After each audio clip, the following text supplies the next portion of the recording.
विद्यार्थियों, circle point channel पर आप सबों का स्वागत है। मैं एम चक्रवर्ती आप लोग के साथ जीके जेस के टॉपिक के साथ प्रस्तुत है। तो चलिए बच्चों, अभी आपके सामने दिल्ली सल्तनत में हम लोग आज गुलाम वंश को देखेंगे। दिल्ली सल्तनत में गुलाम वंश, ठीक है। तो दिल्ली सल्तनत को जानने से पहले ये देख लें कि दिल्ली सल्तनत पर कितने वंशों ने शासन किया। दिल्ली सल्तनत है ना, कितने वंशों ने शासन किया। तो दिल्ली सल्तनत का कार्यकाल जो चला था वो 1206 से लेकर 1526 ईस्वी तक। दिल्ली सल्तनत पूरा 1206 से लेकर 1526 तक दिल्ली सल्तनत चला। ध्यान दीजिएगा, आज के वीडियो में हम लोग देखेंगे क्या क्या कवर करने वाले हैं। तो दिल्ली सल्तनत हम लोग देख लेंगे कि दिल्ली सल्तनत पर कितने वंशों ने, तब 5 वंशों ने कर्म किया, वो देख लीजिएगा। उसके बाद हम लोग देख लेंगे गुलाम वंश में जो संस्थापक कुतुबुद्दीन ऐबक और उसके बाद जो एक मुख्य शासक आता है इल्तुतमिश, ये हम लोग देखेंगे पॉइंट। तो वीडियो पर लास्ट तक देखिए और उसी पॉइंट को हम लोग देखेंगे जो परीक्षाओं के लिए खास उपयोगी है। और साथ साथ आप लोग ध्यान दीजिएगा, अभी आपको बता दें, पेपर और पेन ले ले, कुछ एक्स्ट्रा फैक्ट्स हो सकता है नोट्स वगैरह लिखवाएं तो वहां पर आप उसको नोट करते हुए चलिए ताकि आपको सुविधा हो जाए, ठीक है। तो चलिए बढ़ते हैं हम लोग पहले टॉपिक की ओर, पहले प्रश्न को। सबसे पहले देखेंगे हेडिंग आप लोग का क्या हुआ है, दिल्ली सल्तनत 1206 से लेकर 1526 तक, 1206 से 1526 तक। अब देखेंगे 5 वंशों का शासन है। कितने वंशों का? 5 वंशों का। दिल्ली सल्तनत पर 5 वंशों का शासन है। पहला है गुलाम वंश आता है। पहला कौन आता है? गुलाम वंश। अब गुलाम वंश का ध्यान दीजिएगा, ये क्या है? संस्थापक, संस्थापक। और ये अंतिम शासक, ये क्या लिखा हुआ है? अंतिम शासक आपको लिखा हुआ, ध्यान रखिएगा इस बात को। अब गुलाम वंश आया, पहला वंश बनाया, गुलाम वंश आया 1506 से 1206 से 1290 तक। गुलाम वंश याद रखेंगे, 1206 से 1290 तक गुलाम वंश चला, जिसका संस्थापक पूछेगा कौन? तो कुतुबुद्दीन ऐबक और अंतिम शासक सैमुद्दीन कैमूर। सैमुद्दीन कैमूर फिर से याद रखेंगे। गुलाम वंश का टाइम पीरियड याद रखिए 1206 से 1290। प्रथम शासक या इसका संस्थापक कुतुबुद्दीन ऐबक और अंतिम सैमुद्दीन कैमूर, सैमुद्दीन कैमूर। दूसरा आता है खिलजी वंश। गुलाम के बाद कौन आता है? खिलजी वंश 1290 से 1320, 1290 से 1320। फिरोज खिलजी इसका संस्थापक और मुबारक खां खिलजी अंतिम शासक। पूछेगा कि खिलजी वंश का संस्थापक कौन था? ध्यान रखिएगा, ऊपर में आपको बोल रहे हैं कि वो क्या है? संस्थापक है। और उसके नीचे हम लोग लिखे अंतिम शासक। क्या लिखा हुआ है? अंतिम शासक, अंतिम शासक। तो खिलजी वंश का संस्थापक पूछेगा कौन? फिरोज खिलजी और अंतिम मुबारक खां खिलजी। और 1290 से 1320 तक चला था। तीसरा देखेंगे तुगलक वंश। तीसरा कौन है? तुगलक वंश। ये 1320 से 1390 तक चला है। तुगलक वंश कब से कब तक? 1320 से 1398। 1320 से 1398 गयासुद्दीन तुगलक, इसका नाम क्या है? गयासुद्दीन तुगलक माने संस्थापक। तुगलक वंश का संस्थापक का नाम पूछेगा गयासुद्दीन तुगलक और अंतिम नासिरुद्दीन महमूद तुगलक। नासिरुद्दीन महमूद तुगलक याद रखेंगे। तुगलक वंश याद रखेंगे 1320 से 1398। नासिरुद्दीन महमूद तुगलक अंतिम शासक और संस्थापक गयासुद्दीन तुगलक। सैयद वंश में आ जाइए, तो सैयद वंश देखेंगे संस्थापक पूछेगा खिज्र खां। संस्थापक क्या पूछेगा? खिज्र खां। और अंतिम शासक आलम शाह। अंतिम शासक कौन? आलम शाह। खिज्र वंश का सैयद वंश का अंतिम शासक पूछेगा तो आलम शाह हो जाएगा। और प्रथम पूछेगा या संस्थापक पूछेगा तो खिज्र खां। अब देखेंगे इसका टाइम पीरियड क्या है? 1414 से 1451। अब ध्यान दीजिएगा, यहाँ पर 1398 में इंडिक किया है तुगलक वंश, लेकिन अगला जो सैयद वंश है 1414 में आया। कहने का मतलब है कि 1398 में ही नासिरुद्दीन महमूद के तुगलक, नासिरुद्दीन महमूद तुगलक के समय में तैमूर लंग भारत पर आक्रमण किया और कुछ 1398 से लेकर 1414 तक वो कब्जा मैंने जमाए हुए शासन बना था। फिर जब वो लौटता है तो सैयद वंश खिज्र खां उसी का सेनापति है और अपना उसको राज्य सौंप के चला जाता है, तैमूर लंग भारत से बाहर चला जाता है। तो याद रखेंगे सैयद वंश पूछेगा तो संस्थापक खिज्र खां, ठीक है, और अंतिम पूछेगा तो आलम शाह हो जाएगा। और अंतिम शासक देखेंगे लोधी वंश। फिर से याद रखेंगे गुलाम वंश, पहला, दूसरा खिलजी, तीसरा तुगलक, चौथा सैयद और अंतिम लोधी। किसका? तो दिल्ली सल्तनत का अंतिम लोधी आ गया। बहलोल लोधी इसके संस्थापक याद रखेंगे। लोधी वंश का अंतिम लोधी वंश का जो पूछेगा संस्थापक, ठीक है, याद रखेंगे संस्थापक, ठीक है। संस्थापक। तो और ये है अंतिम शासक, अंतिम शासक। तो अंतिम शासक इब्राहिम लोदी था और संस्थापक पूछेगा तो बहलोल लोदी। लोदी वंश फिर से ध्यान रखिएगा 1451 से 1526, 1451 से 1526 तक चला था। बहलोल लोदी इसके संस्थापक और इब्राहिम लोदी अंतिम शासक। तो कौन, अब देखिए गुलाब, खिलजी, तुगलक, सैयद, लोदी, एक क्रम भी आपको याद रखने के लिए जरूरी है। और इसको याद रखने के लिए एक ट्रिक लिख लीजिएगा, गुलाब खिला तालाब से लादो। इसका ट्रिक क्या लिखेंगे, गुलाब खिला तालाब से लादो। तो गुलाब से याद रखेंगे गुलाम वंश, खिला से खिलजी वंश, तालाब से तुगलक वंश, शेष सैयद वंश, लादो लोदी वंश। फिर से याद रखेंगे, ट्रिक लिखेगा, गुलाब खिला तालाब से लादो। गुलाब फूल समझ रहे हैं आप लोग को, अच्छा पसंद लगता है नहीं गुलाब, तो चलिए ध्यान दीजिएगा। गुलाब से गुलाम वंश, खिला से खिलजी वंश, तालाब से तुगलक वंश, से सैयद वंश, लादो लोदी वंश। तो गुलाम, खिलजी, तुगलक, सैयद, लोदी, एक क्रम याद रखेंगे। और ये भी याद रखेंगे कौन संस्थापक है कौन अंतिम है। टाइम पीरियड भी देखेंगे, गुलाम का 1206 से 1290, खिलजी 1290 से 1320, तुगलक 1320 से 1398। और 1398 में तैमूर लग आक्रमण करता नासिरुद्दीन महमूद के तुगलक के समय में, नासिरुद्दीन महमूद तुगलक के समय में। सैयद वंश 1414 से 1451 और लोदी 1451 से 1526 जो कि अंतिम। तो गुलाम पूरा ध्यान रखेंगे, 1206 में दिल्ली सल्तनत का शुरुआत होता है और 1526 में दिल्ली सल्तनत समाप्त है। दिल्ली सल्तनत में पहला वंश गुलाम और अंतिम लोदी, अंतिम लोदी। अब बढ़ते हम लोग गुलाम वंश की ओर। तो गुलाम वंश कब से कब तक चला है, तो 1206 से 1290, 1206 से 1290। अब गुलाम वंश का संस्थापक कुतुबुद्दीन ऐबक, आपको यहाँ पर भी बताए थे, याद रखिएगा। गुलाम वंश का संस्थापक कुतुबुद्दीन ऐबक। पढ़ना वही है जो परीक्षाओं में बार बार पूछे जाते हैं, ध्यान दीजिएगा। फैक्ट्स तो बहुत सारा है, लेकिन कितना पढ़िएगा उतना पढ़िए जो एग्जाम में रहता है, और बार बार पढ़िए, उससे आपका तैयारी बेहतर होता चला जाएगा।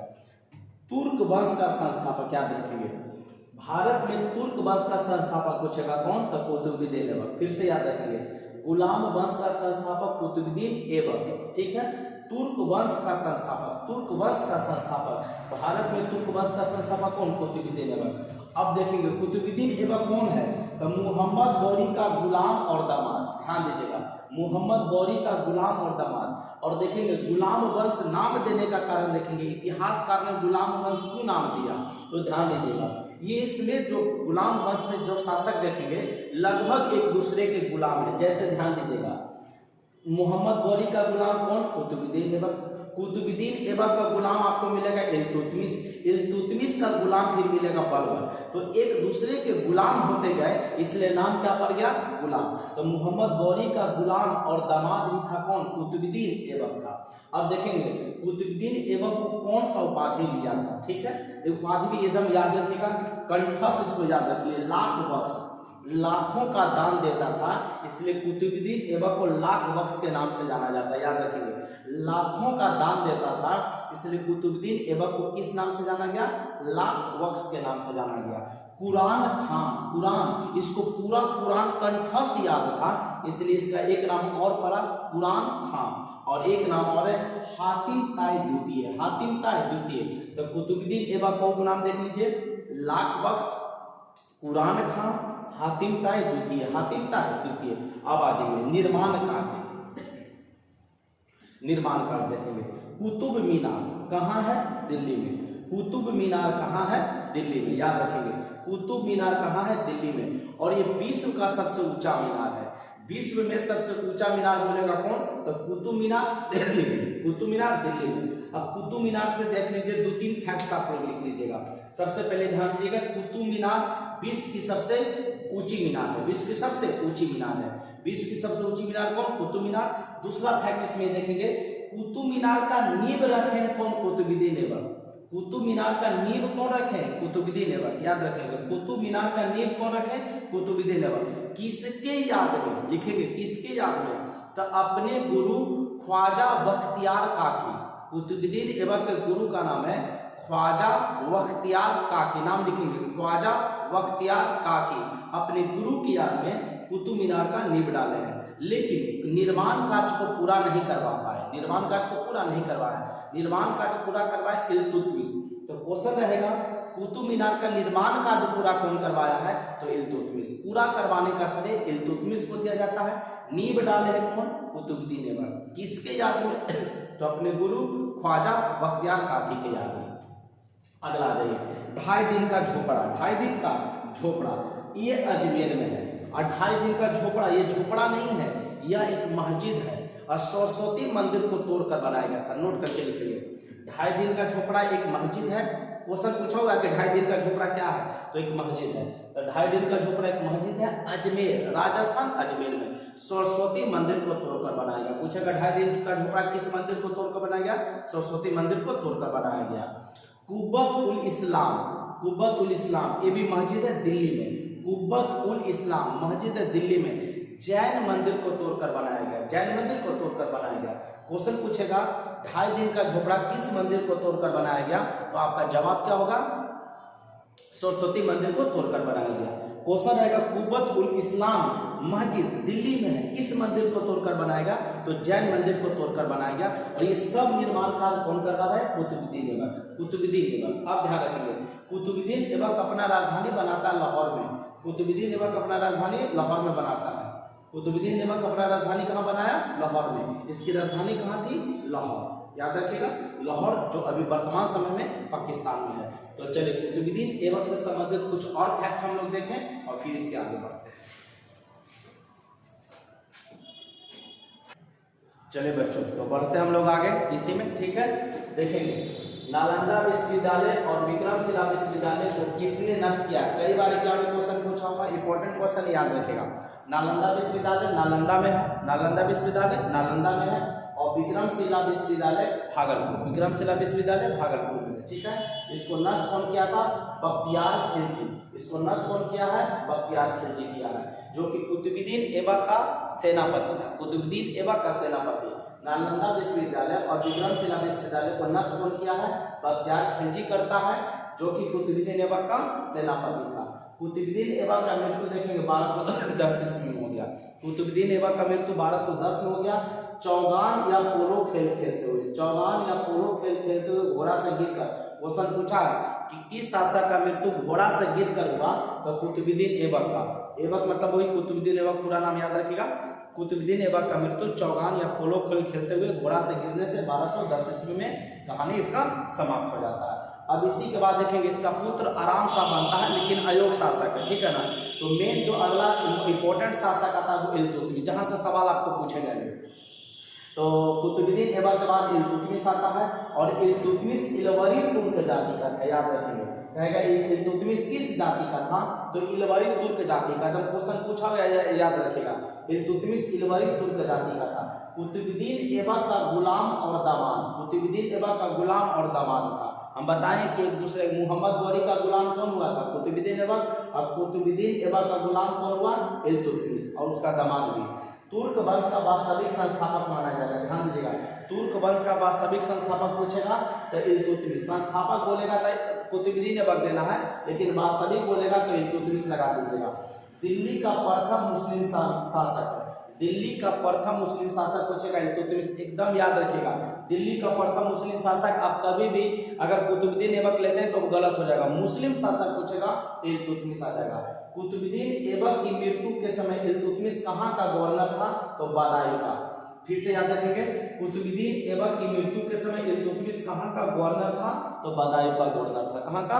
बदायूं का। राजधानी, इंपॉर्टेंट क्वेश्चन है, ये अपने राजधानी दिल्ली बनाया। याद रखेंगे, लाहौर से अपना राजधानी दिल्ली लाया। कहेगा कौन शासक दिल्ली सल्तनत में अपनी राजधानी लाहौर से दिल्ली लेकर आया है? तो कौन लेकर आया है? इल्तुतमिश। ध्यान रखिएगा, कुतुबुद्दीन ऐबक, कुतुबुद्दीन ऐबक अपना राजधानी लाहौर में बनाया, लेकिन इल्तुतमिश क्या किया कि लाहौर से दिल्ली लेकर आ गया। तो कहेगा अपनी राजधानी लाहौर से दिल्ली कौन लाया? इल्तुतमिश। दिल्ली कौन लाया? इल्तुतमिश। एकदम एक एक फैक्ट आप याद करते चलिए, परीक्षाओं के लिए एकदम उपयोगी है। पूछेगा तो यहीं से पूछेगा, ये भी ध्यान रखिएगा। पूछेगा तो इससे बाहर आपको सवाल पूछने वाला नहीं है, बस प्रैक्टिस आप कर लीजिएगा, सेट वगैरह बना लीजिएगा, इससे बाहर आपको नहीं रहेगा। अब देखेंगे इंपॉर्टेंट क्वेश्चन, 40 सरदार गुलामों का गठन या तुर्कान चिहलगामी प्रथा कौन लाया? तो इल्तुतमिश लाया। कौन लाया था? इल्तुतमिश। याद कर लीजिएगा, कौन लाया? इल्तुतमिश लाया था, याद रखिएगा। कह देगा कि 40 सरदार गुलाम का गठन कौन किया या तुर्कान चिहलगामी कौन लाया? आगे जाके बलबन इसको समाप्त करता, लेकिन लाया कौन? तो इल्तुतमिश लेकर आया था। इल्तुतमिश 2 प्रकार का सिक्का चलाता है। इल्तुतमिश कितने प्रकार का सिक्का जारी किया? 2 प्रकार का। तांबा, जिसको जीतल कहा गया, तांबा का सिक्का चला है, जिसको नाम क्या दिया गया? जीतल। एक चांदी, जिसका नाम दिया गया टाका। चांदी वाले सिक्का को क्या नाम दिया गया? टाका नाम दिया गया। इकता प्रणाली को लागू किया था इल्तुतमिश। इकता प्रणाली लागू किया, कौन किया? तो इल्तुतमिश लागू किया। कौन किया? इकता प्रणाली, तो इल्तुतमिश। याद कैसे करेंगे? ई से इकता, ई से इल्तुतमिश। तो इकता प्रणाली कौन लाया? इल्तुतमिश। 1236 में बउआ इसका मृत्यु हो गया। इल्तुतमिश का मृत्यु कब हो गया? 1236 में धरती से चला गया। मंगोल आक्रमणकारी चंगेज खान, मंगोल आक्रमणकारी चंगेज खान इल्तुतमिश के समय भारत पर आक्रमण किया था। याद रखेंगे, क्वेश्चन ऐसे भी पूछेगा, मंगोल आक्रमणकारी किसके समय भारत पर आक्रमण किया? तो इल्तुतमिश के समय। क्वेश्चन देखा था, पूछता, इसी को घुमा देगा। मंगोल आक्रमणकारी चंगेज खान सिंधु नदी के तट पर, सिंधु नदी के तट पर किस शासक के समय देखा गया? तो समय शासक कौन है? इल्तुतमिश। इल्तुतमिश के समय से बांट देंगे, क्या मानेंगे? इल्तुतमिश। इसी प्रश्न को 2-3 तरीके से वो घुमा कर देगा, लेकिन चंगेज खान मंगोल आक्रमणकारी था किसके समय में? तो इल्तुतमिश के समय में। इसको याद रखेंगे, जैसे मोड़ना चाहे मोड़ दे, कोई दिक्कत नहीं है। अगर आप याद कर लेते हैं तो प्रश्न चाहे जितनी तरीके से मर्जी उसकी पूछ ले, आपको कोई फर्क पड़ने वाला नहीं है, क्योंकि जिन्होंने पढ़ा है बेसिक से, जिन्होंने एक एक बात को समझ के पढ़ा है, उनको कोई दिक्कत ही नहीं होने वाला है। और जो सिर्फ रट्टा मारते हैं उनको तो परेशानी होगी। तो आज हम लोग ध्यान देंगे दिल्ली सल्तनत में गुलाम वंश के 2 शासक को देखें, कुतुबुद्दीन ऐबक और इल्तुतमिश को। टॉपिक थोड़ा सा लंबा है, अगर एक ही दिन खींचेंगे तो या एक दिन 1 घंटे 1.5 घंटे का वीडियो से चलाया जा सकता है, लेकिन फायदा कम होगा। धीरे धीरे थोड़ा थोड़ा याद करते चलिए। बेसिक जिनका ठीक है उनके लिए बहुत बेहतर है, जिनको पढ़ा हुआ है आप रिवीजन कर सकते हैं। ये सारा पॉइंट आप जानते हैं या नहीं जानते हैं, ये सारे फैक्ट जो कि एग्जाम के लिए अति महत्वपूर्ण है, वही फैक्ट आपको बताया गया जो कि परीक्षा के लिए महत्वपूर्ण है। बाकी तो बहुत कुछ है, किताब देखेंगे पढ़ने के लिए तो पूरा किताब ही है। ठीक है, तो मिलते हैं कल के वीडियो में, इसी के अगले पार्ट में। थोड़ा सा इसका 2-3 क्लास हम लोग का लगेगा इसमें खत्म करने में, पूरी दिल्ली सल्तनत को पढ़ेंगे तो अच्छे तरीके से हम लोग एक एक टॉपिक को कवर करेंगे जो कि परीक्षाओं में पूछे जाते हैं। तो कल के लिए मिलते हैं, आज के लिए यहीं तक। Good night, best of luck, जय हिंद, जय भारत।